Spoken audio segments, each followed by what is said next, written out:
네, 좌우에 계신 분들에게 우리 다시 한번 이렇게 인사하겠습니다. 잘 오셨습니다. 네, 그리고 또 이렇게 인사합니다. 당신은 하나님의 자녀입니다. 네, 그리고 당신은 그리스도 안에 있습니다. 네, 저희는 지난주에 일본으로 비전 트립을 좀 다녀왔고요. 그것 가운데 주셨던 은혜들은 또 다음 주에 또 함께 다음 주 시간에 좀 나눴으면 좋겠습니다. 또 그러면서 우리는 하나님의 나라의 방식을 분별하는 것, 하나님의 나라 시리즈 계속 하고 있거든요. 그러면서 마태복음 1장 15절에는 이렇게 이야기합니다. 때가 찼다, 하나님의 나라가 가까이 왔다. 그러니 회개하여라, 복음을 믿어라. 이렇게 마가복음 1장 15절에 선포하고 계십니다. 그 하나님의 나라가 가까이 온 것들을 이번에 그 비전 TV를 통해서 좀 경험하고 또 알게 되는 시간들이 있었고요. 그리고 예배와 우리의 삶이 또 어떻게 새로워져 나가야 되는가에 대한 또 하나님의 마음들을 많이 부어주셔서 그 부분들은 다음 주에 또 함께 나누도록 하겠습니다. 먼저 말씀을 듣기 전에 좀 성찰하는 좀 시간들을 좀 신무 가운데 가졌으면 좋겠는데요. 강의 안에 보시면 이렇게 써 있습니다. 하나님은 어떻게 나의 삶, 나의 가정, 교회, 직장에서 일하셨는가? 여러분 지난 한 주를 좀 뒤돌아보셨으면 좋겠어요. 뒤돌아보시면서 하나님이 지난 한 주를 나에게 어떻게 나를 인도해 주셨지? 여러분 그런 부분들을 한번 좀 침묵 가운데 묵상해 보는 시간들을 가졌으면 좋겠습니다. 하나님이 나를 어떻게 인도해 주셨지? 우리 가정에 하나님은 어떻게 일해 주셨지? 그리고 우리 직장에 하나님은 어떻게 일해 주셨지? 그리고 내 일 가운데 하나님이 어떻게 일해 주셨는가? 한번 생각해 보십시오. 하나님은 어떻게 일하셨지? 하나님의 일하심이 전혀 없지는 않았을 거예요. 그렇다면 하나님이 어떻게 일하셨는가를 좀 잠시 침묵하면서 뒤돌아볼 수 있기를 바라고요. 또 생각나신다면 그것들을 좀 기록하셔도 좋고, 나의 방법과 하나님의 방법의 차이는 무엇이었지? 나는 어떤 것을 기대했지? 이것은 하나님의 뜻인가? 하나님의 마음인가? 이런 부분들을 한 5분 정도 여러분들에게 좀 시간을 드리도록 하겠습니다. 뭐 5분 갖고는 다 뒤돌아볼 수 없겠지만 그래도 하나님이 어떻게 일하셨지? 여러분 그 부분들 조금 주목하며 좀 갈 수 있기를 바랍니다. 한 5분 정도 침묵하면서 한번 뒤돌아보는 시간 갖도록 하겠습니다.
하나님 아버지, 우리의 생각과 방법과 뜻대로가 아닌 하나님께서 우리에게 계획하신 대로 이끌어 가시는 그 주님을 기대하며 찬양합니다. 하나님 아버지, 주님 더 일하여 주시고 우리의 마음과 생각이 하나님의 그 마음 앞에 더욱더 순종하며 엎드리는 저희들 되게 하여 주시옵소서. 오늘 우리와 함께 하심에 감사드리며 예수 그리스도의 이름으로 기도드리옵나이다. 아멘.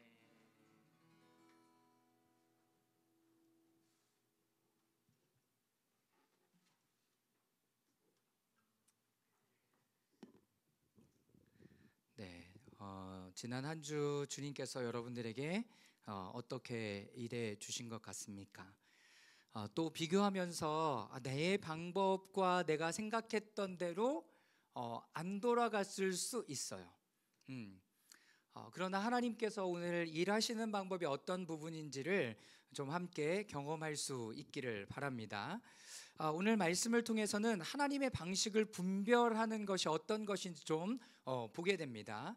우리가 익숙하게 알 수 있는 그 하나님의 분별의 방식은 하나님의 방식을 많이 알고 있어야 됩니다. 그래서 내 방법대로 어떤 것들을 풀어가려고 애쓰는 것이 아니라 하나님이 지금 어떻게 일하시는가, 하나님은요 나 한 사람을 고치시기 위해서도 모든 것을 동원하실 수 있어요. 근데 모든 것을 동원하시면서도 그 모든 것 가운데 하나님이 일하시고 하나님이 살아계신 하나님이다라는 것들을 알려주시기를 원해요. 출애굽의 사건을 보면 그렇습니다. 하나님은요 이스라엘 백성들을, 그 애굽에 있는 이스라엘 백성들을 구해내기를 원하셨어요. 근데 그뿐만 아니라 애굽에 있는 사람들에게는 참 하나님이 누구이신지를 알려주시길 원해요. 그래서 바로에게 찾아가실 때 뭐라 그러냐면, 이스라엘 백성들의 하나님이 내 백성을 이끌어 출애굽하기를 원하신다라고 이야기를 해요. 바로에게 찾아가서. 그랬더니 바로가 뭐라 그랬는지 아십니까? 나는 그 하나님을 모른다라고 얘기해요. 모른다라고 얘기해요. 하나님은 이스라엘 백성들을 출애굽시키시기를 원해요. 근데 어디에 있어요? 바로의 압제 가운데 있는 거죠. 그래서 하나님이 이스라엘 백성들만 그냥 데리고 나오시는 게 아니라 그 땅에 있는 사람들에게도 참 하나님이 누구이신지를 알게 해주시고, 그리고 바로 왕, 그리고 신이라고 얘기했던 그 바로에게 하나님이 어떤 분이시고 참신이 누구이신지를 알려주시기를 원하셨다라는 거예요. 그러니까 하나님이 나 한 사람을 만나고 나를 변화시켜 주시기 위해서 주변의 모든 사람들을 동원하시고 모든 어떤 것들을 동원하실 수도 있지만, 나만 하나님을 아는 게 아니라 주변의 모든 사람에게도 누구를, 하나님이 어떤 분이신지를 알게 해주시는 거예요. 여러분, 이게 하나님의 방법이에요. 이게 하나님의 방법이라고요. 왜 10가지 재앙이 필요했죠? 그냥 하나님 데리고 나오면 되는 거 아니에요? 하나님이 다 모든 것들을 다 블럭치고 막아서 이스라엘 백성들만 쏙 빼고 나오시면 돼요. 그게 하나님의 전능하심을 보이시는 거죠. 그런데 그건 우리의 생각이에요.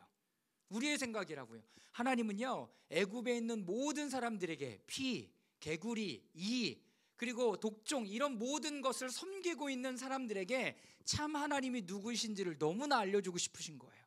그러니까 하나님께서 모세를 통해서, 아론을 통해서 그 모든 일들을 행하시고, 종국에는 그 자기가 신이라고 생각했던 바로에게 참 하나님이 누구인지를 알려주시기를 원하셨던 거죠.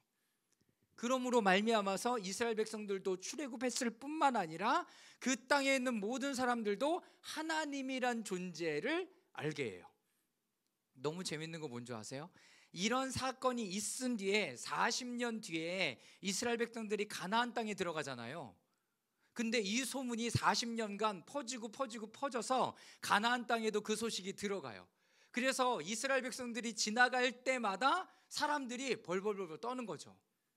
애굽을 멸망시킨 하나님의 백성들이 우리 땅을 지나간대. 그러니까 사람들이 어떻게 해요? 못 지나가게 하는 거예요. 왜? 자기네들도 그렇게 재앙을 입을까 봐. 가나안 땅에 들어가서도 마찬가지예요. 그러니까 사람들이 찾아와서 화친을 맺어요.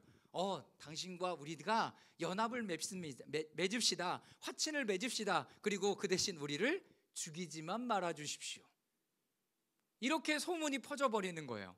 그러면서 그 백성들은 두려워하죠. 가나안 땅에 있는 백성들. 왜? 하나님이 그 백성을 돌보셨다. 이끌어내셨다. 이 사건들이 퍼져나가기 시작하는 거예요. 여러분, 이것이 하나님의 방법입니다. 이것이 하나님의 방법이라고요. 나 하나를 구원하기 위해서 주변의 모든 나라, 백성, 상황과 환경을 주관하실 뿐만 아니라 그 땅에도 하나님의 일하심을 나타내시고 보여주시길 원하시는 그 하나님의 마음. 여러분, 이것이 하나님의 방법이에요. 하나님의 방법이에요.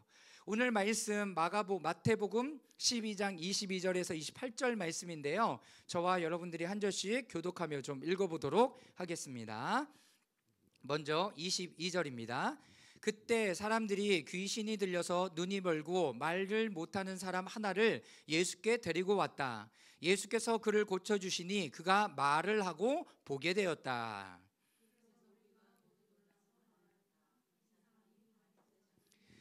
그러나 바리새파 사람들이 이 말을 듣고 말하였다. 이 사람이 귀신의 두목 바알세불의 힘을 빌지 않고서는 귀신을 쫓아내지 못할 것이다.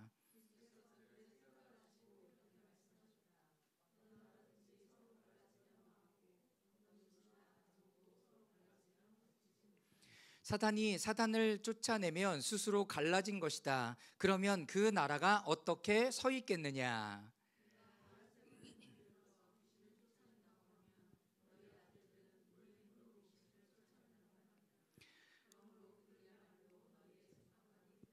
우리 다 같이 읽겠습니다. 그러나 내가 하나님의 영을 힘입어 귀신을 쫓아내는 것이면 하나님의 나라는 너희에게 왔다. 여러분, 지금 어떤 사건이 펼쳐지고 있죠? 22절 말씀에 보면 귀신 들려서 눈이 멀고 말을 못하는 사람 하나를 예수께 데려와요. 예수께 데려옵니다. 그리고 예수께서는 그를 고쳐주시고 그가 말을 하고 보게 되었습니다. 눈이 멀고 귀가 들리지 않아 말을 못하면 여러분 아무것도 할 수 없는 거죠.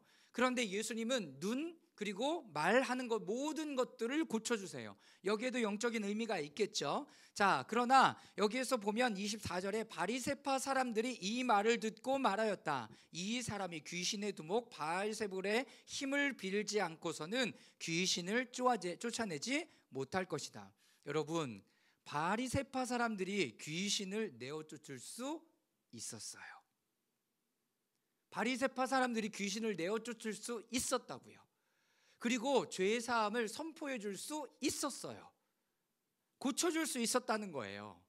그런데 여기 말씀을 보면 이 사람들이 가지고 있는 그들의 방법, 귀신을 내어쫓는 방법은 어떤 것이었어요? 더 큰 귀신을 불러와서 귀신을 내어쫓는 거예요. 우리도 그런 적 있죠. 내 동생이 막 맞았어.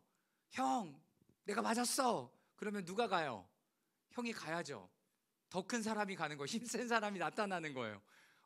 초등학교 6학년 형이 나타나는 거예요. 중학교 형이 나타나는 거예요. 고등학교 형이 나타나는 거예요. 이 방법이 어떤 방법이에요? 세상의 방법이죠. 세상에 어떤 이 문제를 풀어내려면 더 힘이 강한 사람을 데려다가 이 문제를 해결하는 거예요. 여러분, 이건 하나님의 방법이 아니에요. 그런데 우리는 이 방법을 너무나 익숙하게 사용하고 있죠. 하나님의 방법은 뭐였어요? 28절 말씀입니다. 다시 한번 읽어볼까요? 함께 읽겠습니다. 시작.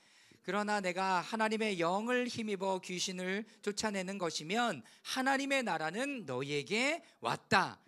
예수님은 지금 어떻게 하고 있습니까? 하나님의 영, 다시 말하면 성령의 능력으로 그 일들을 감당하는 것이면 하나님의 나라는 이미 너희에게 왔다라고 이야기하는 거예요. 오늘 우리가 배워야 되는 것이 바로 이거예요. 우리가 어떤 문제를 풀고 어떤 일을 해결하고 어떻게 어떤 일들을 막 이루어 나아갈 때 우리가 중요한 것은 우리의 생각과 예전의 방법대로 이렇게 했어도 됐었어요. 그런데 하나님의 나라가 임하면 이제는 어떤 방법을 사용해야 돼요? 하나님의 성령으로 일들을 감당해야 돼요. 하나님의 성령. 그래서 오순절의 성령의 강림이 그렇게 중요한 거예요. 교회가 시작됩니다. 그리고 사람들의 마음 가운데 성령님이 임하셔서 제자들뿐만 아니라 120문도 이 모든 사람들이 다 성령의 능력으로 말하고 하나님의 큰 일을 선포할 때 귀신이 쫓아져 나가고 새로운 하나님의 일들이 일어나기 시작하는 거예요. 할렐루야. 여러분, 이게 새로운 패러다임이에요. 새로운 패러다임. 이제 하나님의 방법이 무엇인지를 우리는 주목할 필요가 있습니다. 일반적인 방법은 더 큰 것을, 더 큰 귀신을 쭉 데리고 와서 귀신을 쫓아내는 거였어요. 그런데 예수님의 목적과 방법은 뭐였습니까? 하나님의 영, 하나님의 성령으로 이 일들을 감당하시는 거죠. 예수님이 이 땅에 오신 목적이 뭐예요? 누가복음 4장 18절, 19절, 21절의 말씀에 이렇게 기록하고 있습니다. 우리 다 같이 읽어보겠습니다. 시작.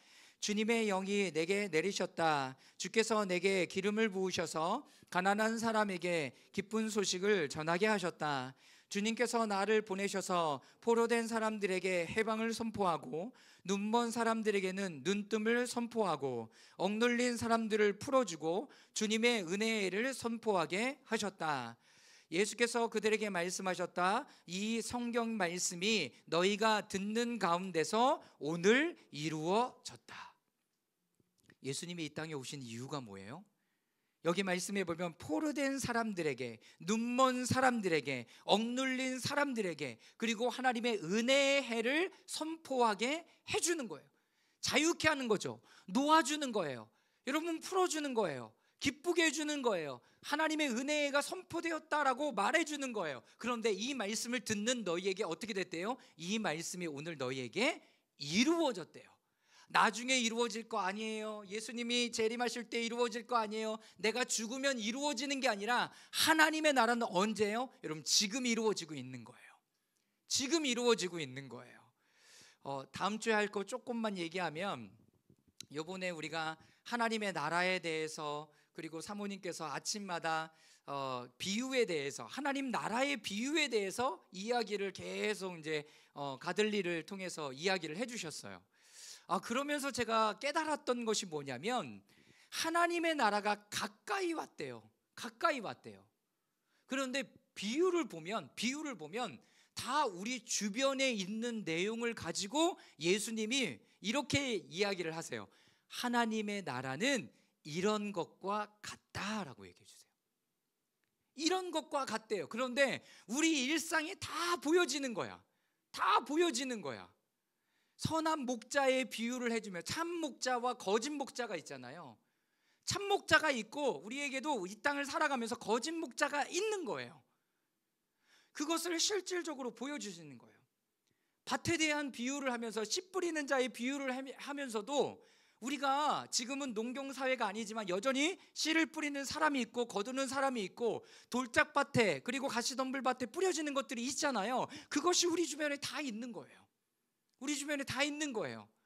그리고 겨자씨와 같은 그 비유를 통해서도 우리에게 알려주시는 것이 뭐예요? 겨자씨는 가장 작은 씨인데 이것을 뿌리고 이것이 자라면 새들이 와서 깃든대요. 새들이 와서 깃든대요. 여러분, 큰 나무 주변에 가보셨어요? 여러분, 너무 시끄러워요. 새들이요, 짹짹짹짹짹, 뭐 너무나 시끄러워요. 우리나라 표현으로는 새가 운다, 시끄럽다 표현하지만 미국이나 이런 나라 사람들은 새가 노래한다라고 얘기하잖아요. 새가 막 노래하고 있어요. 짹짹짹짹짹짹. 그러면서 하나님의 나라가 가까이 왔다라고 얘기하면서 예수님이 우리 주변에 있는 것을 가지고 뭐 해주세요? 하나님의 나라를 설명해 주시기 시작해요. 밭에 대한 비유, 씨 뿌리는 자에 대한 비유, 선한 목자에 대한 비유. 여러분, 이것이 어디 있어요? 우리 주변에 다 가까이 와 있어요. 그런데 그것을 누구만 볼 수 있어요? 어린 아이와 같은 자들만. 눈이 열려진 자들. 오늘 특별히 이 사람, 눈이 멀고 말을 못하는 사람, 그 사람에게 오늘 예수님이 가셔서 치유하고 고쳐주시니까 어떻게 눈이 열려요. 보여주시고 이 사람이 말해요. 여러분, 성경에 이 사람이 어떤 얘기 했는지 모릅니다. 어떤 얘기를 했는지를 모르는데 어떤 일이 일어난 줄 아세요? 주변에 있는 사람들이요, 다 놀래요. 도대체 무슨 말을 하면 우리 주변에 있는 사람들이 놀랄까요? 어떤 얘기를 하면, 내가 오늘 내 남편에게, 아빠에게, 엄마에게, 우리 자녀에게 어떤 이야기를 해주면 우리 주변에 있는 사람들이 놀랄까요? 놀랄까요? 여러분, 이것이 하나님이 하시는 일이에요. 이것이 하나님이 하시는 일이에요. 여러분, 하나님의 나라가 여러분들에게 가까이 왔대요. 가까이 왔어요. 그런데 왜 하나님의 나라가 내가 내 삶 가운데 경험되지 못했죠? 여러분, 내 눈이 멀어 있을 수 있어요. 그렇죠? 내 눈이 멀어져 있을 수 있어요. 그러니까 하나님이 일하시는 것을 몰라요. 그래서 말할 수 없어요. 여러분, 하나님의 나라가 여러분 가까이 와 있습니다. 그러면 하나님이 오늘 우리에게 어떻게 일해 주셨는가를 주목하고 우리의 눈을 열어서 그분의 일하시는 것들을 볼 때 우리는 하나님의 나라를 오늘 어떻게 할 수 있어요? 살아가는 거예요. 살아가는 거예요. 겨자씨 하나를 오늘 심어요. 오늘 심는 거죠. 그런데 그 겨자씨가 어느 순간이 되었을 때는 자라서 나무가 되어서 많은 새들이 깃들어요. 깃들어져 있어요. 여러분, 이것이 감사죠. 이것이 감사해요. 우리가 모여 있어요. 그랬더니 사람들이 한 명, 두 명 또 모여지기 시작해요. 이게 하나님의 일하심이에요. 여러분, 오늘 예수님께서 하나님의 영을 힘입어서 하나님께서 하실 일들을 감당하며 나아가시는 거죠. 세상의 방법은 더 큰 사람, 더 힘센 것, 어떤 것을 가져와서 일하는 것이라면 하나님의 방법은 하나님의 영, 성령으로 그분의 일을 하시는 거예요. 이것이 하나님의 일하시는 방법이에요. 여러분들의 눈을 열어주세요. 여러분들의 말할 것을 주세요. 그리고 그 말할 것들을 주시고 그것을 나눌 때 하나님께서 그 주변 사람들에게 놀람을 일으켜 주시고 하나님의 일하심을 나타내어 주시는 겁니다. 할렐루야. 여러분, 오늘 이것을 배워야 돼요. 이렇게 질문해야 되죠. 하나님, 이 일 어떻게 하기를 원하세요? 하나님, 이 사람 내가 어떻게 이야기하기를 원하세요? 그리고 하나님이 이 사역 어떻게 하기를 원하세요? 우리에게 익숙한 거는 뭔지 아십니까? 그냥 하던 대로 해. 그런데 그 똑같은 일이 오늘 성령님이 일하시면 하나님의 나라의 일하심을 여러분 부딪히게 되면 하나님은 새롭게 일하실 준비가 되어져 있어요. 우리가 익숙한 것은 자신의 과거의 경험을 바탕으로 최선을 다해요. 그리고 우리가 맞다고 느끼고 믿는 것을 바탕으로 준비하죠. 기도로 준비해야 된다. 성경 공부, 섬기는 마음, 그리고 대상, 그 대상이 마음에 마치 좋은지를 살펴봐요. 여러분, 그것이 우리의 방법이에요. 그런데 그거 틀리지 않아요. 틀리지 않아요. 그런데 오늘 주님이 새롭게 하신다면 성령님이 어떻게 일하시기를 원하시는지 묻고 주목하고 우리의 마음에 그 방법을 따라갈 필요가 있습니다. 자, 오늘은 7가지에 대한 부분들을 나눌 텐데요. 첫 번째는 하나님은요, 인간이 결코 편안해하지 않는 방법으로 하나님의 방법으로 일하십니다. 우리가 원하는 방법이 아니에요. 그래서 우리는 기도하죠. 하나님 앞에 하나님, 이 문제 이렇게 해주세요 라고 기도할 수 있어요. 그러나 하나님의 방법이 다를 수 있다는 것을 여러분 잊지 마시길 바랍니다. 내가 원하는 방법으로 이루어지지 않으면 인간은요, 기분이 좀 나빠요. 기분이 나빠요. 왜 하나님 저렇게 일하시지? 더 쉬운 방법이 있는데. 이스라엘 백성들의 출애굽 사건도 그래요. 다윗의 여러 가지 사건이 다 그래요. 그런데 다윗도 하나님의 방법으로 이 일을 풀어가기를 원했던 거죠. 여러분, 하나님의 방법을 물어야 돼요. 그런데 하나님의 방법은 인간이 좀 편안해하지 않는 방법. 좀 더 쉽게 말하면 인간이 좀 불편해요. 여러분, 그렇게 하나님이 일하신다는 거예요. 하나님의 방법은 늘 우리를 기쁘게 하지 않습니다. 그 일어나는 대부분의 시간 동안 우리는 그분의 방식을 이해하지 못하기도 해요. 그래서 이스라엘 백성들이 여러분 기분 상해요. 그리고 하나님을 떠나기도 합니다. 실족하기도 했고요, 기분이 상했어요. 하나님이 그들을 다루시는 방식을 거부하고 우상 숭배로 나아가기도 했어요. 여러분, 이것을 알아야 된다라는 거. 내가 마음이 답답하고 힘들고 기분 나빠. 하나님이 일하는 방법일 수도 있다는 거죠. 방법일 수도 있다는 거예요. 두 번째, 신약에서 하나님의 일과 역사는 그분의 은혜로 성령님을 통해서 일하십니다. 신약에서 성령님은요, 성령의 능력으로 일하세요. 성령의 능력으로. 여러분, 이걸 잊지 마세요. 나의 방식과 방법이 아니라 성령님의 은혜로 그 일들을 풀어가세요. 여기 중요한 단어가 뭔지 아세요? 은혜예요. 은혜. 여러분, 은혜의 뜻이 뭔지 계속 얘기하고 있죠. 은혜는요, 받을 수 없는 사람이 받게 하는 것이 은혜예요. 내 받을 수 없어. 자격이 안 돼. 그런데 하나님이 그냥 그 사람에게 부어주세요. 하나님이 부으신데 내가 어떻게 해? 하나님 저건 안 돼요, 이건 안 돼요, 저건 안 되는 겁니다, 저 사람에게는 하면 안 됩니다 라고 말할 수 없죠. 하나님이 은혜를 주시겠다는데. 그러니까 우리의 마음에 성령님이 일하실 때, 은혜를 부으실 때 넓은 마음을 가지고 있어야 되는 거예요. 아, 난 열심히 기도했는데 왜 저 사람에게 부으시지? 경배 찬양 다닐 때 그런 사람이 있었어요. 선교사님 막 기도, 막 설교하고 막 강의하고 막 이럴 때는 자. 그런데 기도하자 그러면 벌떡 일어나 갖고 무대 위로 막 뛰어가는 거예요. 무대 위로 막 뛰어가요. 그리고 막 기도하고 막 은혜 받아. 나는 설교 시간에 열심히 들었는데. 근데 그 사람은 뭐 하고 있어요? 설교 시간에 자고 기도할 때만 기도해. 그런데 하나님의 은혜가 부어져. 하나님의 은혜가 부어져. 여러분, 하나님의 방법인 거예요. 하나님의 방법이라고요. 여러분, 그것이 내 방법과 다르다고 해서 그것이 틀린 것은 아니라는 거예요. 세 번째, 우리가 받은 은혜는 꽤 오랜 시간이 지난 후에 우리의 삶에서 볼 수 있게 됩니다. 하나님의 은혜가요, 오늘 딱 짜잔 하고 나타나지 않아요. 씨 뿌리는 자의 비유가 그렇고요, 겨자씨의 비유가 그렇습니다. 뭘 심어요? 씨를 심어요. 생명이 있는 씨를 심는다고요. 그러면 그것이 자랄 때는 반드시 뭐가 필요해요? 시간이 필요해요. 시간이 필요하다고요. 오늘 심었다고 해서 오늘 열매를 거두는 것이 아니라는 거예요. 그렇기 때문에 하나님의 은혜가 오늘 부어졌으면 그 은혜는 오랜 시간이 지난 후에 우리의 삶에서 열매로 보여지게 된다라는 거예요. 그것이 성경의 원리라는 거죠. 뿌리고 거두는 원리. 그러니까 오늘 우리는 무엇을 뿌려야 돼요? 하나님의 것을 뿌려야 되는 거예요. 하나님의 것을 뿌려야 되는 겁니다. 네 번째, 하나님은요, 먼저 어둠의 나라 옛사람을 멸하시기 시작합니다. 다시 말하면 다루시기 시작해요. 하나님의 방법이요, 바로 이래요. 우리의 옛사람, 새 사람이 있잖아요. 그런데 하나님께서요, 새 사람을 우리에게 주실 때 그냥 입게도 하시지만 우리 안에 있는 옛사람들을 계속 다루어 가세요. 옛사람.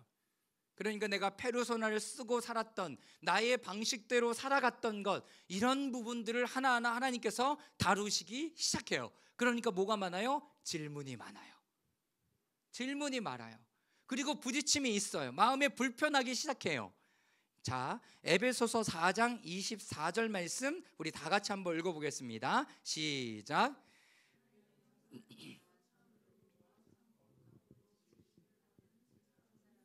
네, 보세요. 하나님의 형상을 따라 참 의로움과 참 거룩함으로 지으심을 받은 어떤 사람이요? 새 사람을 입으래요.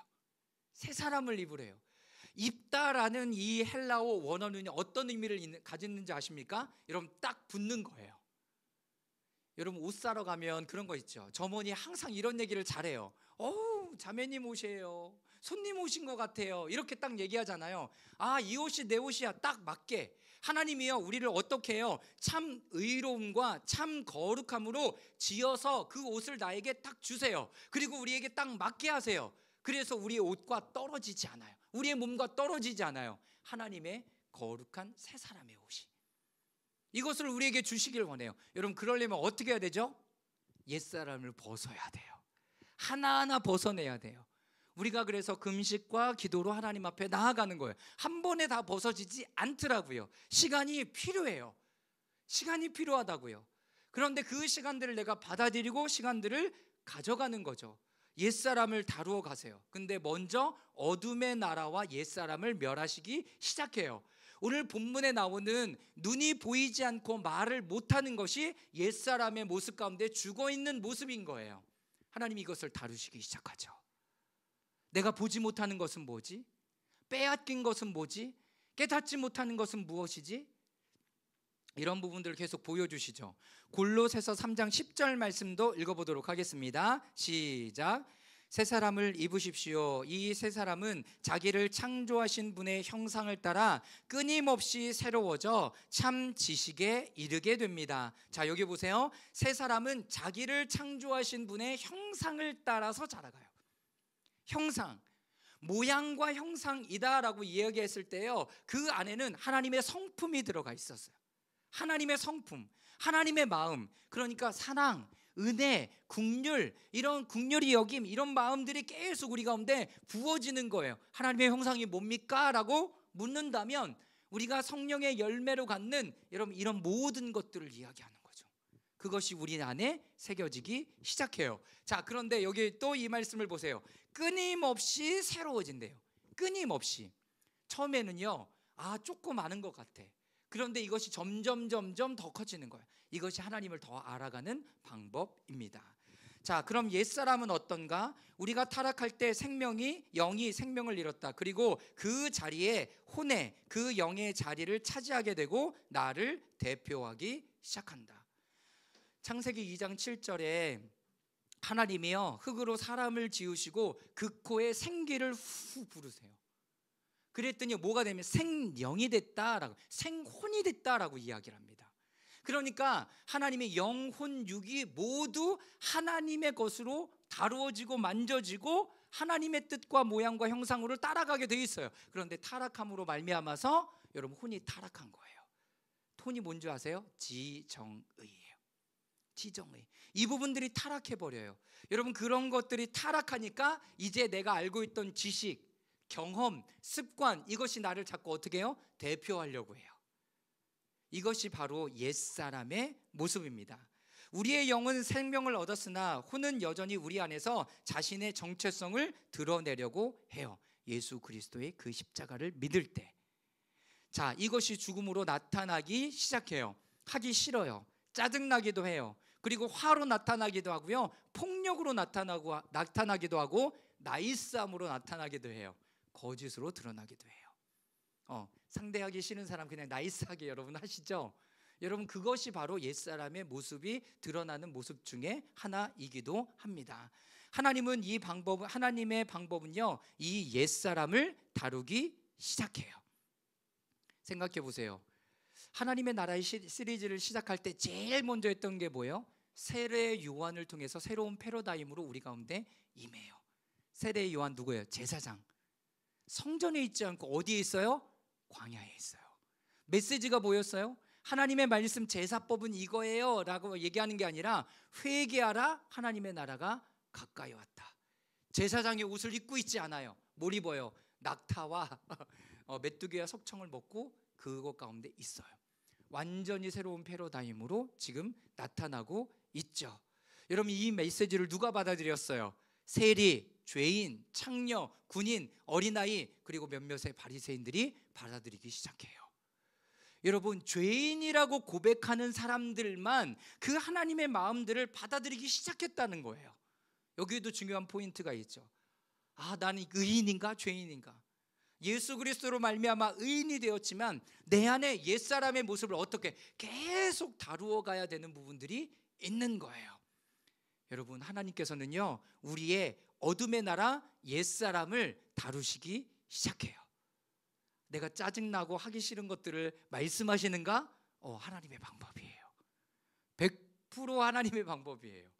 100%. 내가 어디 가야 되는데 너무 가기 싫어. 이번에 선교사님이 그 얘기 하셨어요. 어디를 가야 되는데 비행기 편도 너무 안 맞아. 호텔도 안 맞아.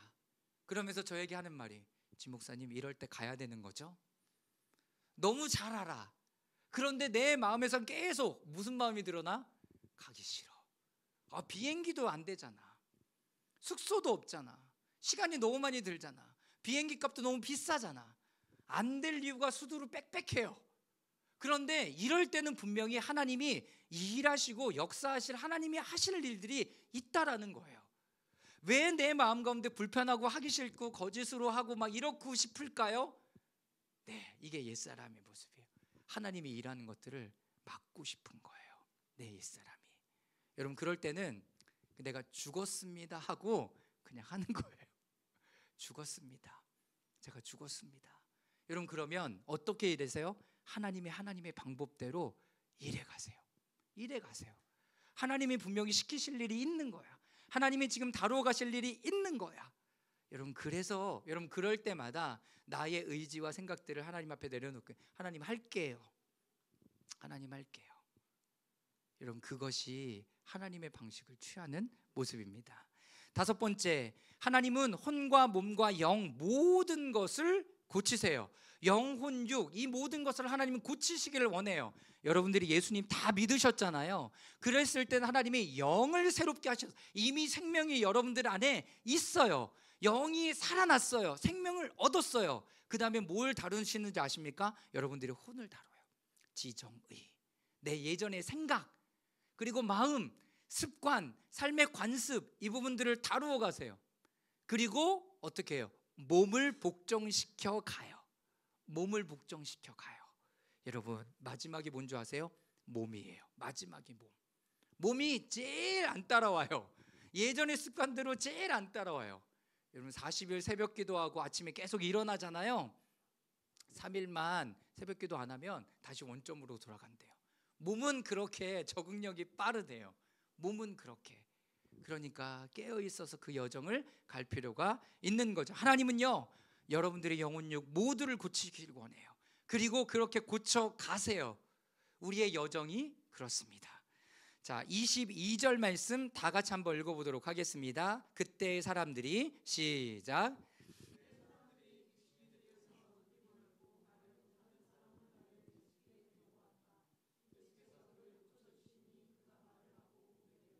네, 어때요? 눈이 멀고 말을 못하는 사람을 데려오니까 어떻게 고쳐주세요? 눈을 보게 해주시고 말을 하게 하세요.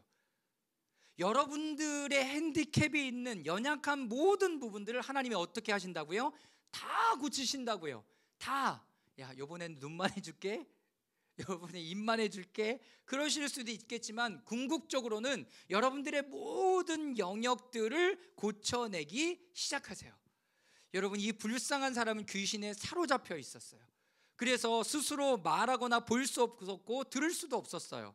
인간됨을 잃고 미친 사람처럼 보여요. 그러나 예수님은 하나님의 성령으로 그를 고치세요. 인간의 홀의 탄악으로 내적으로 벌거벗은 상태가 됩니다. 그런데 벌거벗었는지 모르는 거죠. 그리고 끊임없이 자기 스스로 어떤 것을 가리려고 하고 덮으려고 해요. 그런데 하나님의 은혜가 여러분들에게 부어지고 하나님의 생명이 여러분들 가운데 부어지면 하나님의 은혜가 계속 그 안에서 자라고 회복되어지고, 그리고 그리스도의 인격이 우리 안에 형성되기 시작할 때 동시에 의의 겉옷도 펼쳐지고 확장되어서 혼의 벌거벗음을 덮어주시기 시작합니다. 그러니까 하나님의 영으로 덮어주시는 거예요. 여러분, 그러니까요, 여러분들의 영이 확장되어서 혼을 덮어버리고 육을 덮어버리거나 여러분들의 혼이 너무나 강해서 영을 덮어버리는 이 두 개 중에 하나인 거예요. 그래서 하나님의 영으로 계속 새롭게 될 필요가 있습니다. 자, 여섯 번째, 하나님의 일하시는 방식은 삼위일체 하나님과 함께 역사하세요. 그러니까 혼자 하시는 게 아니에요. 예수님도 마찬가지고 내가 혼자 일하는 것이 아니라 나는 하나님이 일하시니 나도 일한다 라고 얘기하세요. 하나님이 일하세요. 그러니까 나도 일해요. 그런데 내 혼자 이러는 것이 아니라 성령의 능력을 받아서 그 일을 하시죠. 그래서요, 예수님이 사역 시작하실 때 제일 먼저 성령의 능력으로 힘입어서 성령님의 인도함을 받고 어디로 가요? 광야로 들어가요. 성령의 능력을, 성령의 인도함을 받아서 광야로 들어가고요, 40일이 끝나고 나올 때는요, 성령의 능력을 힘입고 나오세요. 그리고 공식적인 사역을 시작하세요. 공식적인. 그러니까 우리 가운데 성령의 능력이 계속 끊임없이 부어질 필요가 있는 거죠. 그래야 우리가 능력으로 이 삼위일체 되시는 그 하나님과 함께 일할 수 있는 거예요. 아버지 하나님께서는요, 모든 것을 계획하세요. 그리고 예수 그리스도를 이 땅에 보내셔서 예수 그리스도를 통해서 하나님의 일들을 감당하게 하세요. 그런데 예수 그리스도는 어떻게 해요? 성령의 능력을 힘입어서 그 일들을 감당하세요. 여러분, 우리가 어떤 일들을 할 때 이 삼위일체 하나님의 계획하심에 있는가 보시면 돼요. 예수님은 이 일을 어떻게 해두셨지 이미? 그러면 나는, 성령님은 오늘 나에게 어떤 능력을 부으셔서 이 일들을 감당하게 하실 것인가? 여러분, 이 세 가지를 보는 거예요. 하나님이 이미 어떤 일들을 시작하셨어요. 그럼 예수님이 이미 그 일들을 통해서 완성시켜 두셨을 텐데, 그럼 나는 성령으로 오늘 어떻게 일하면 될까? 여러분, 이것이 바로 성령님과 함께 일하는 방법이에요. 자, 마지막 일곱 번째, 중요한 것은 분별력입니다. 분별해야 돼요. 지금 이것이 하나님의 뜻인가? 하나님의 일하심인가? 이거를 분별해야 되죠. 그러니까 계속 하나님의 방법대로 일하는 것들을 배우면서 분별해 볼 필요가 있습니다. 자, 마태복음 6장 22절 23절 말씀 다 같이 읽겠습니다. 시작.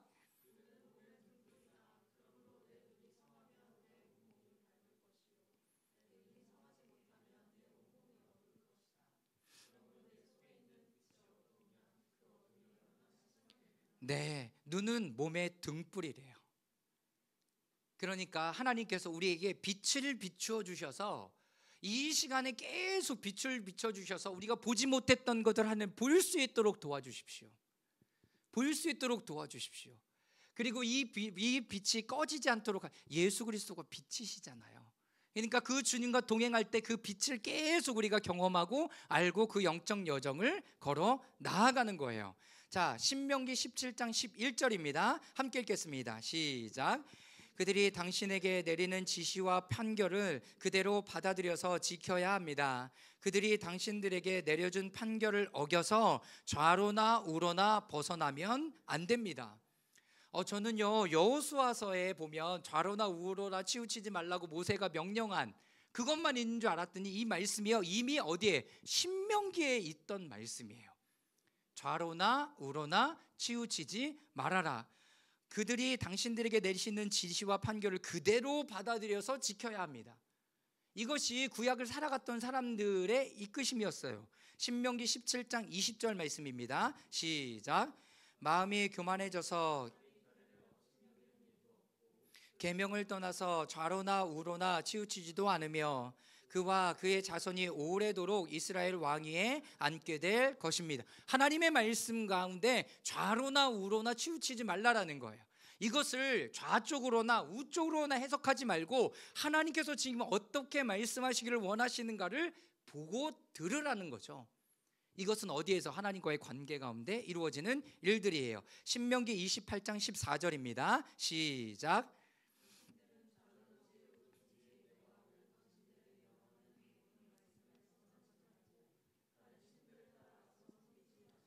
네, 하나님께서 명하시는 이 모든 말씀을 벗어나지 말고 하나님께서 말씀하신 그 안에서 걸어가라라고 이야기를 하고 있습니다. 여호수아서 23장 6절이죠. 또 읽겠습니다. 시작.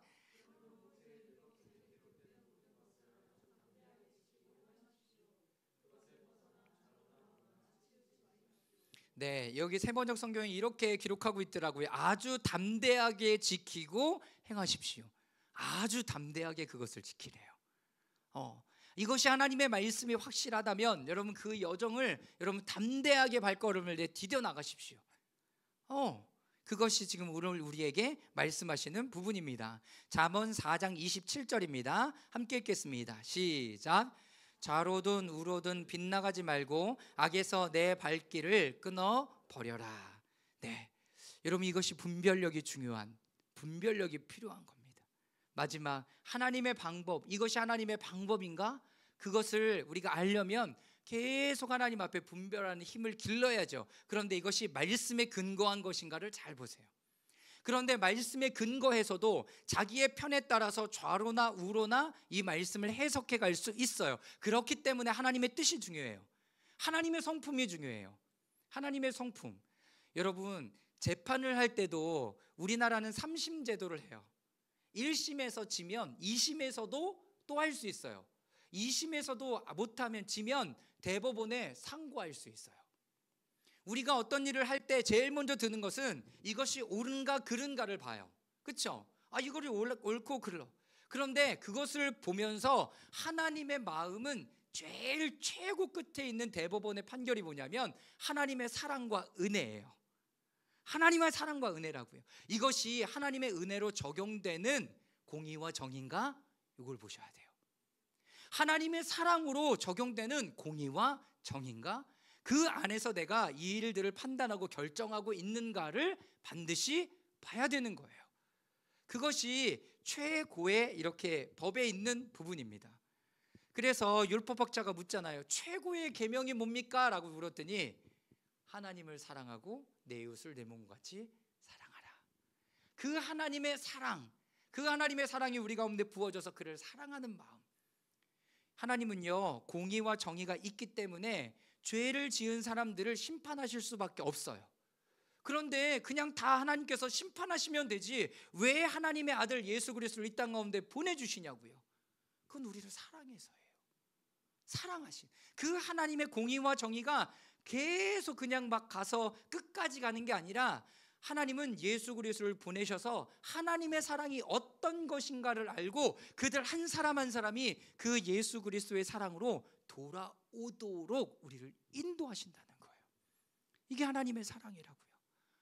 그러니까 우리가 하나님의 방식으로 어떤 일들을 풀어가고 우리가 결정하고 선택할 때 하나님의 은혜인가? 하나님의 사랑인가? 여러분, 이것을 최종적으로 맨 마지막까지 남겨두어야 되는 이슈가 되는 거예요. 우리가 말씀에 이렇게 돼 있잖아요. 제가 대학교 다닐 때 한 선배님이 계셨어요. 그분은요, 금요 철야를 날마다 철야하시죠. 근데 금요 철야를 어떻게 하냐면, 금요일 저녁 12시가 땡 되면 변찮는 주님의 사랑, 이거를 100번을 불러요. 그리고 막 북치면서 막 그렇게 기도를 해요. 그리고 예수님을 막 몇 번을 막 불러요. 그리고 기도를 시작해요. 몇 시까지 기도하는 줄 아세요? 새벽 4시까지. 그리고 다 기도해. 다 기도해. 그런데 애기들이 있어요. 막 도훈이 같은 애들, 그거보다 더 작은 성환이 같은 애들이 있어요. 막 지나다니면서 툭툭 쳐요. 누굴 치는 줄 아세요? 자고 있는 애들.